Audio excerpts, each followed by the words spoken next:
Hey traders, Michael or 𝐿𝐼𝐴 here. You're here for another episode of Common Sense Market Analysis. Today is Thursday, October 9th, 2025. You're looking at a daily chart of the SPY or spiders, which is the proxy for the S&P 500. What do we have on the docket today? Well, just in case you were curious, we had a bonanza day. We'll get into that later. Let's go ahead and take a look at the longer term perspective of the spiders, starting on a daily chart of course, and today we're down 0.29%, almost $2. And just looking at this in a technical analysis perspective, all she really did today was run a test of the most recent breakup candle low.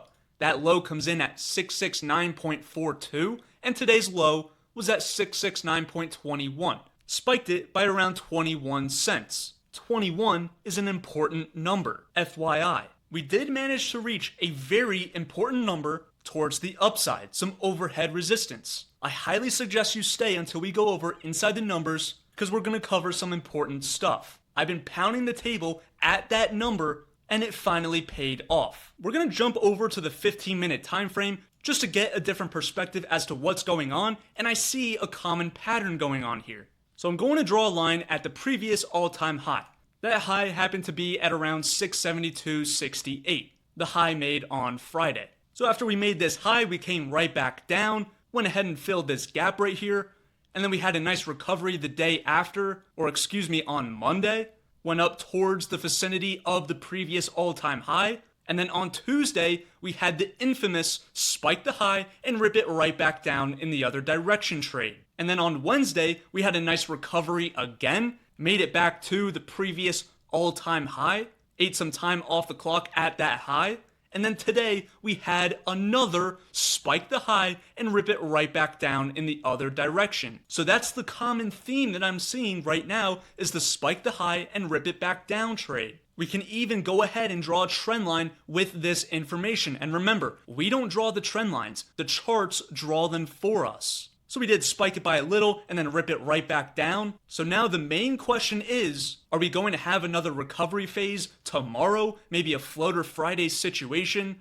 heading back towards the previous all-time high? Certainly going to be some overhead resistance at this trend line or near the vicinity of the high. Maybe even another spike the high and rip it back down trade. But one thing to keep in mind is that we do have an important number at 675. That's a big fat round number. That is going to be an important target for Mrs. Market. Not saying we have to get there tomorrow, not saying we have to get there next week, but that is an important destination. And then one other puzzle piece information from today's session is that we came up short of Tuesday's gap. Tuesday's gap comes in at 669.13 and we made a low of 669.21. So that is considered some unfinished business. Another possibility on the board is that we might want to go back to fill that gap, complete the unfinished business.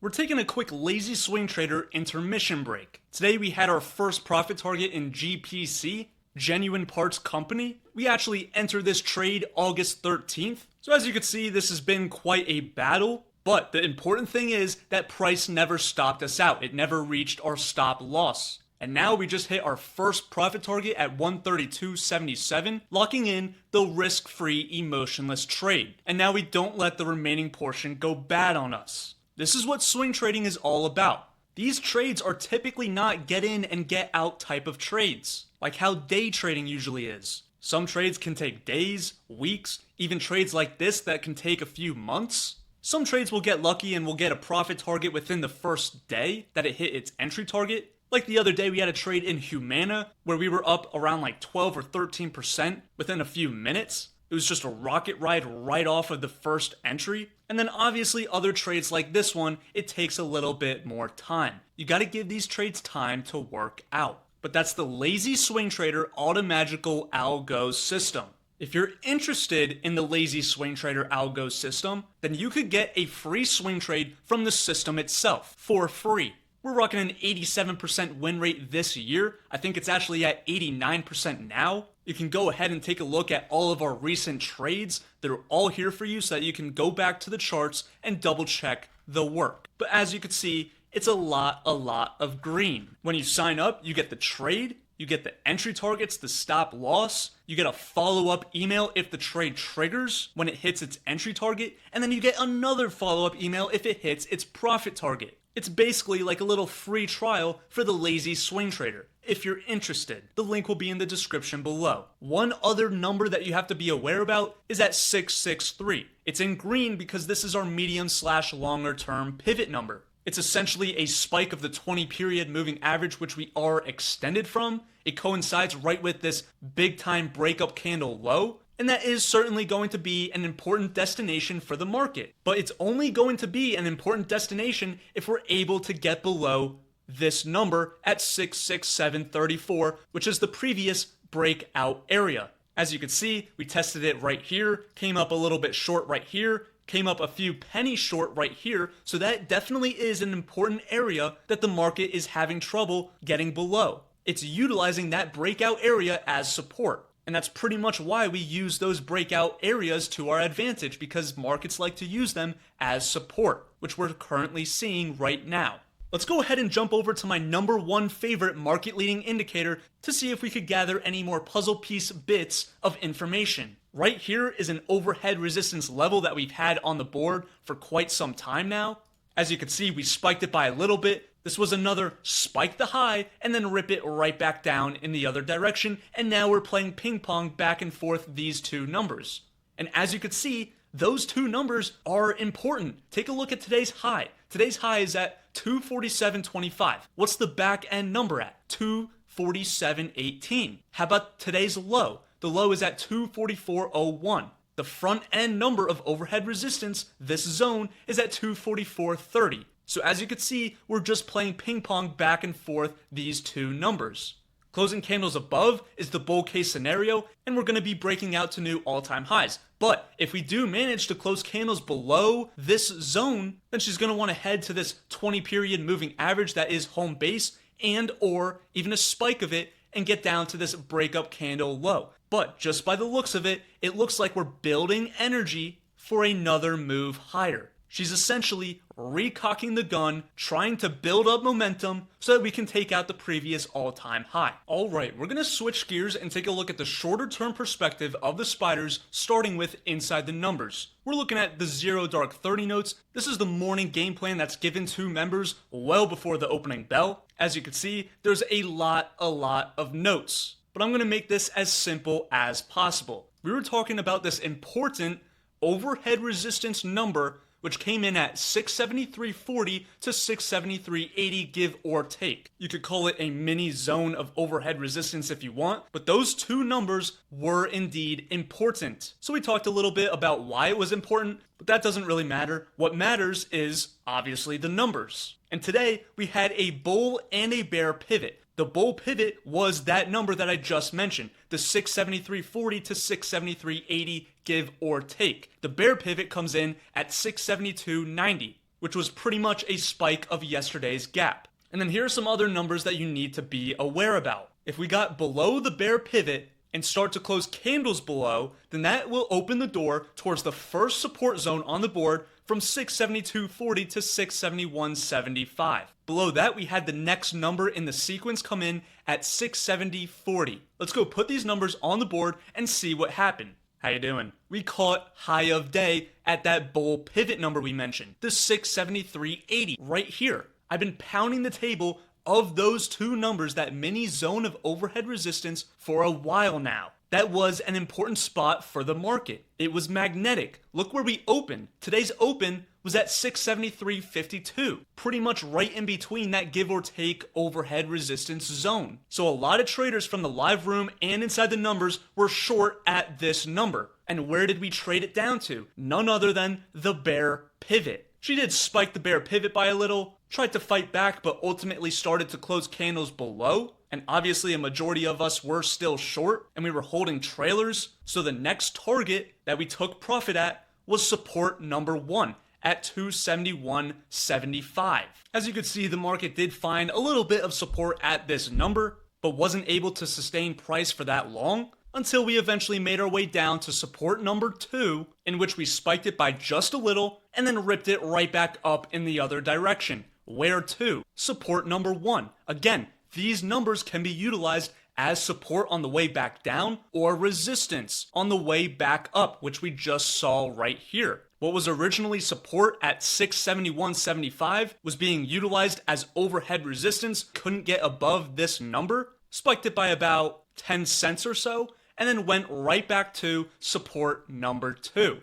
Played some ping pong back and forth. We eventually did get below support number 2 and kept using that as overhead resistance towards the upside. Came up a few pennies short right here, right here, right here, again right here. So you could just begin to see how important these numbers are. And then we started to get back above it and pretty much closed right at the midpoint between the support zone. You could pause the video, read the notes, and go back to the chart to double check the work. You got the game plan in here, a lot of intraday updates. We got stocks on the move. We didn't have any today, unfortunately. But that's not to say we didn't have what we like to call a bonanza day today. If you thought the spiders was the only trade that we had today, you're wrong. We also had a pretty nice trade in the Qs, where we caught the morning high of day, and also the morning low of day. This is an image of the chart that I probably made at around 12 o'clock, so obviously the day wasn't over. But just look at how spot on the support and resistance numbers are for these markets.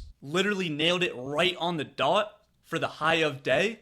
And then we also nailed the support number. How about GC, gold futures? This is one of the many markets that we offer for Inside the Numbers / live room members. And we caught the high of day at 40.75, resistance number 1. Came right down to support number 2 at 40.19, where we caught a little bit of a bounce. We could give that one a how do you like dem apples? How about silver? Caught a bounce at support number 2 at 48.40. And then also caught another bounce at support number 4 at 48.08. Nice little bounce for about 60 cents. The numbers work. You can find all of these trading opportunities in Inside the Numbers / the live room. If you're a trader who needs a game plan, who needs the numbers, is tired of guessing all day long, then you need to come check out Inside the Numbers. Take a look at the list of 13 different markets that we offer with support and resistance numbers. And as you guys saw firsthand, the numbers work.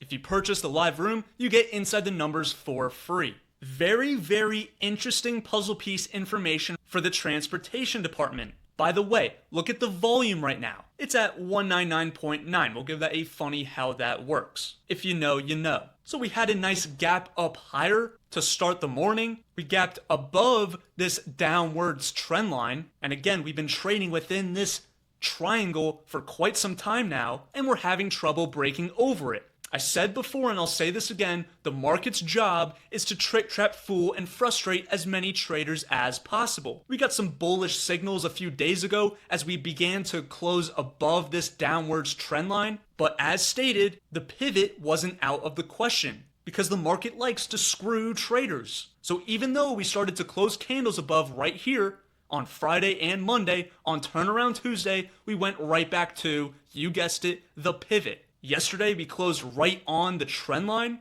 Today, we gapped over it, and then we had a crap situation, a gap and crap. Right back to the pivot and even closing candles below the pivot. That is a bearish signal. Staying below and closing candles below is the bear case situation, and she's going to want to try to make a run towards the upwards trend line.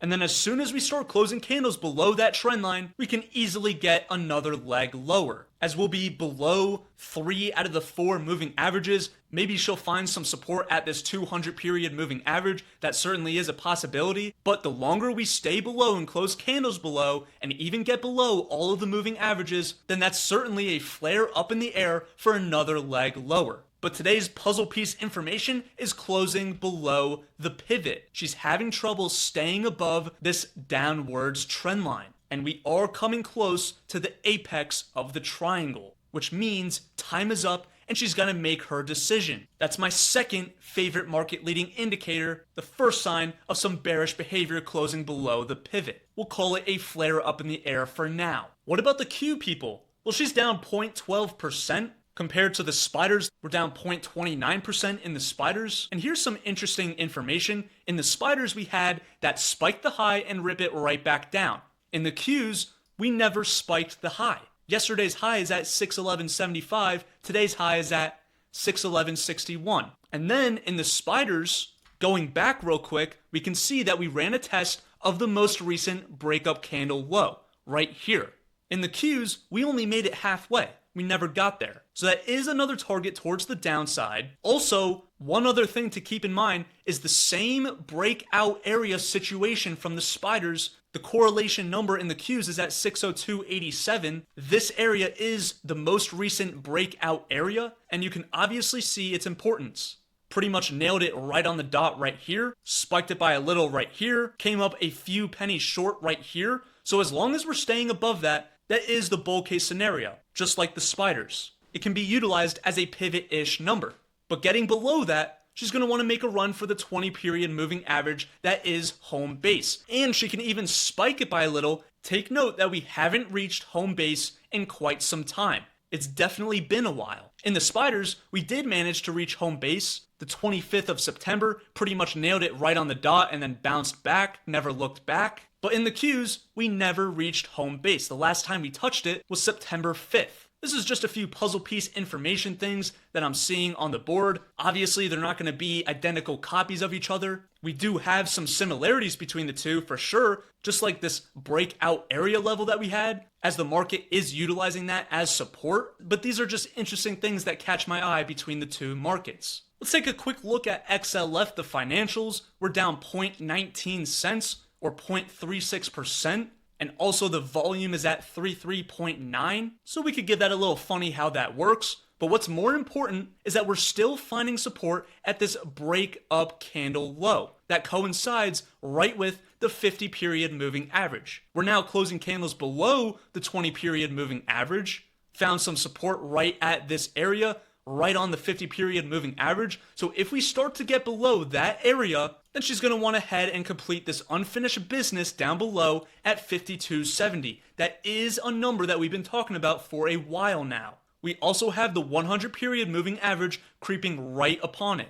So that's something to take note of. But just by the looks of it, all we're really doing is eating some time off the clock. Nothing more, nothing less. Take it at face value. We could even draw a little trend line that the market kind of formed for us, and that certainly can be utilized as some overhead resistance. Also, we can create a little trend line from right here as well, and again, it's not going to be perfect, and we start to create the same type of triangle pattern that we see in the transportation department. Right here is going to be the apex of the triangle. That's going to be when time is up, and she's going to have to make a decision whether she wants to get below this upwards trend line and go ahead and complete the unfinished business down below, or is she going to rebound, get above this downwards trend line, and then try to make another run towards the all-time high. We'll keep this in our back pockets. Last but not least, we got SMH shaking my head, the semiconductors, smash mouth. She's down 0.25%, 0.86 cents, and she really had a nothing day today.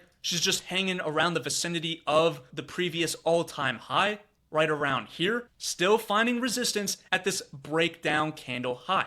Not able to get going just yet. Is she still going to continue to find overhead resistance at that number and possibly want to work towards this breakup candle low, which happens to fall in the vicinity of the entrance to no man's land? Certainly can be a possibility. If we get below the entrance to no man's land, we have this gap down below at 3369. One other thing to mention is that we are extremely extended from home base all across the markets. Markets don't like to be too extended from home base. It kind of acts as a rubber band waiting to snap, and we'll be waiting when that time comes. So with that said, we're going to wrap things up for today. Thank you all so much for tuning in for another episode of Common Sense Market Analysis. Don't forget to leave a like, comment, subscribe, all that good stuff, as it helps me and the channel out a lot. So we're pulling the ripcord for today. I'm Mini Frost. Thank you guys all so much once again. We'll be back ready to go in uniform for tomorrow's morning session, and I got a special video for you guys tomorrow. Stay tuned. I hope each and every one of you has a great rest of your day. Stay safe and take care now, folks.